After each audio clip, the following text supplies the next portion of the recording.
As के साथ साथ ना हर डिकेड में 5% कैलोरीज कम की रिक्वायरमेंट होती जाती है। जैसे उसी हाइट का शख्स उसी हाइट एंड वेट का उनकी रिक्वायरमेंट जो यंगर एज के हैं उनकी फ़र्क होगी बनस्बत एल्डरली के जो कि 55 से बियॉन्ड है। कि अक्सर एल्डरली की प्रोटीन रिक्वायरमेंट पूरी नहीं हो रही होती क्योंकि ओवरऑल वो कम खा रहे हैं, जिसकी वजह से उनके मसल्स जो हैं वो उनका ब्रेक डाउन का शिकार हो जाते हैं।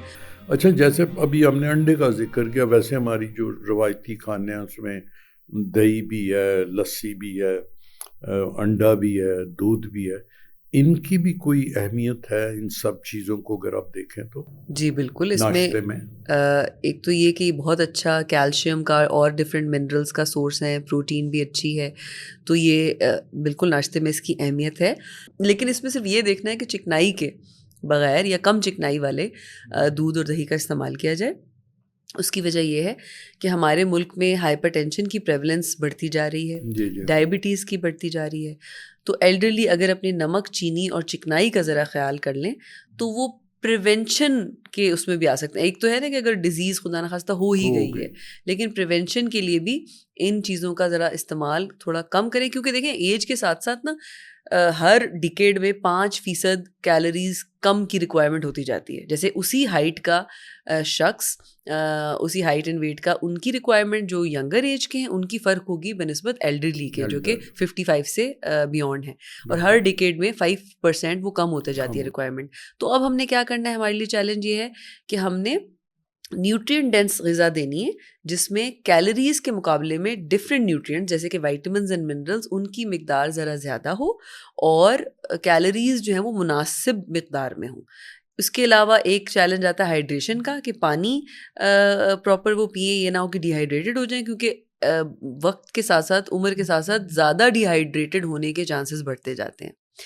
फिर हमने तीसरी बात मसल वेस्टिंग की करनी है कि अक्सर एल्डरली की प्रोटीन रिक्वायरमेंट पूरी नहीं हो रही होती क्योंकि ओवरऑल वो कम खा रहे हैं, जिसकी वजह से उनके मसल्स जो हैं वो उनका ब्रेक डाउन का शिकार हो जाते हैं और एक विशियस साइकिल है कि उसकी वजह से वो कमज़ोरी भी फील करेंगे, खुदा न खास्ता इंजरीज हो सकती हैं, फॉल हो सकता है, मस्कुलर स्ट्रेंथ नहीं है क्योंकि ना वो वेट लिफ्टिंग टाइप या कोई मसल स्ट्रेंथनिंग कर रहे हैं, ना एक्सरसाइज कर रहे हैं और प्रोटीन भी नहीं ले रहे, तो मसल तो सिर्फ एक्सरसाइज और प्रोटीन से ही बनते हैं। तो इन वाले चैलेंजेस को मद्देनज़र रखते हुए उनकी ग़िज़ा का इंतखाब होना चाहिए। अच्छा, एक बड़ा वैसे साइड लाइन का सवाल है जो मेरे जहन में इसलिए आया कि कल ही मैं या परसों एक किसी की बात सुन रहा था। उन्होंने कहा था कि दही खाली पेट सुबह पहला काम नहीं खाना चाहिए।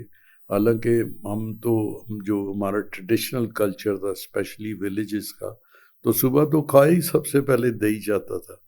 इसके बारे में आपका क्या ख्याल है?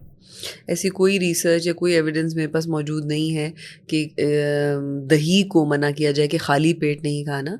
इवन कुछ लोग पानी को कह रहे होते हैं, कभी किसी फल को कह रहे होते हैं, तो ये एविडेंस बेस्ड तो नहीं है। ऐसे देखिए, एविडेंस बेस्ड से मुराद मेरी है कि ह्यूमन ट्रायल्स हुई हों, रैंडमाइज कंट्रोल ट्रायल्स हुई हैं और देखा गया हो कि इस चीज़ का फ़ायदा है या नुकसान है, ऐसा कुछ भी नहीं है। दही बिल्कुल खाली पेट खाई जा सकती है।